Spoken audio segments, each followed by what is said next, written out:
दरभंगा के श्यामा मंदिर में शनिवार को महादेश्वर परिसर में मां श्यामा नामधुन नवायज्ञ का शुभारंभ हुआ।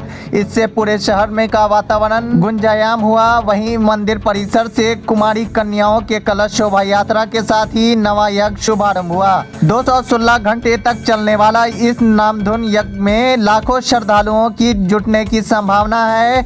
इसके उपरांत मां श्यामा की पूजा एवं आरती हुआ। इसके संपन्न होते ही प्रसिद्ध गायिका के द्वारा मां श्यामा नामधुन की शुरुआत हुई। कुमारी कन्याओं ने निकाली कलश शोभा यात्रा। सुबह 8 बजे श्यामा मंदिर परिसर से कुमारी कन्याओं के प्रति कलश शोभा यात्रा निकाली गई। शोभा यात्रा आयकर चौक, हसन चौक, दरभंगा टावर, भगवान दास मोहल्ला, खानका चौक, गौशाला होते हुए वापस श्यामा मंदिर पहुंची। वहीं इस मौके पर कई गणमान्य लोग पूरे शोभा यात्रा में मौजूद रहे।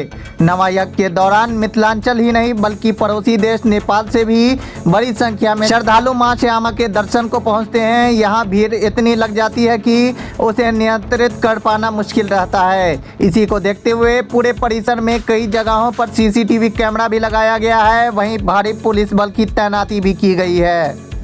मतलब यज्ञ चालू हुए हैं, कब से कब तक चलेगी और क्या महत्व है?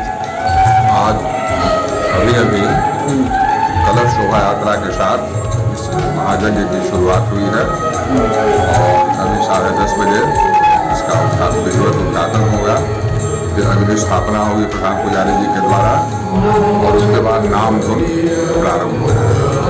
यह यज्ञ लगातार 21 नवंबर तक चलेगा। 21 नवंबर को आज जिस समय प्रारंभ होगा उसी समय नामधुन समाप्त होगा। फिर उसके बाद जो परंपरा रही है, हम भजन टोलियाँ होंगी, अपना भजन प्रस्तुत करेंगे, गीत संगीत होगा, इत्यादि कार्यक्रम होंगे और शाम में उस दिन 21 तारीख को शाम में इसका विधिवत समापन होगा। कलश यात्रा भी यहाँ से निकाला गया है। कितनी कलश यात्रा थी? 251 कन्याओं का हमने लक्ष्य रखा था। वो 251 तो थी ही, उसके अतिरिक्त भी कुछ कन्याएँ थी। हमको लगता है 500 के आसपास निकलते समय कन्याएँ थी। अब रास्ते में जो संख्या उनकी बढ़े। ये जो यज्ञ होंगे कहाँ से आए हुए हैं जो महायज्ञ करेंगे? इसमें तो 2 तरह के लोग हैं। एक तो है कि कुछ पंडित हैं, मिथिलांचल के विभिन्न क्षेत्रों से आवेदन दिया था लोगों ने, तो बैठ के हम लोग ने उनका चुनाव किया योग्य से योग्य पंडितों का, जो लगातार जप होम करते रहेंगे। और कुछ दर्शक बाहर से आते हैं, भक्त बाहर से आते हैं जो कि नामधुन में सम्मिलित होते हैं। 13 टोलियाँ हम लोगों की तरफ से चुनी गई हैं, जिसमें बहुत से लोग हैं। कुछ लोग दिल्ली से आए हैं, कुछ लोग कोलकाता से आए हैं। वो सालों भर उनको प्रतीक्षा रहती है कि यह कब कार्यक्रम होगा और इसी के लिए अपनी छुट्टियाँ बचा के रखते हैं। तो वो लोग भी आए हैं।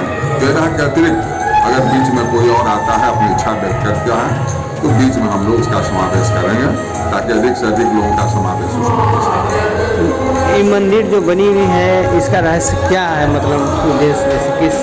देखिए, हमारी समझ से विश्व में यह एक मात्र मंदिर है जहाँ की जो श्मशान में बना हुआ, चिता पर बना हुआ, और बावजूद इसके हमारी सनातन धर्म संस्कृति में श्मशान में शुभ कार्यों का निषेध।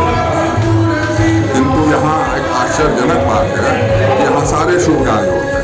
वैवाहिक कार्य होते हैं, मुंडन के कार्य होते हैं, उपनयन का कार्य होता है, सारे शुभ कार्य यहाँ संपादित किए जाते हैं। और अभी तक हम लोगों को कोई सूचना ऐसी नहीं है कि यहाँ जो शुभ कार्य किया गया वो असफल हो गया। तो इससे बड़ी विशेषता क्या होगी? दूसरी विशेषता है, आप आके अनुभव कर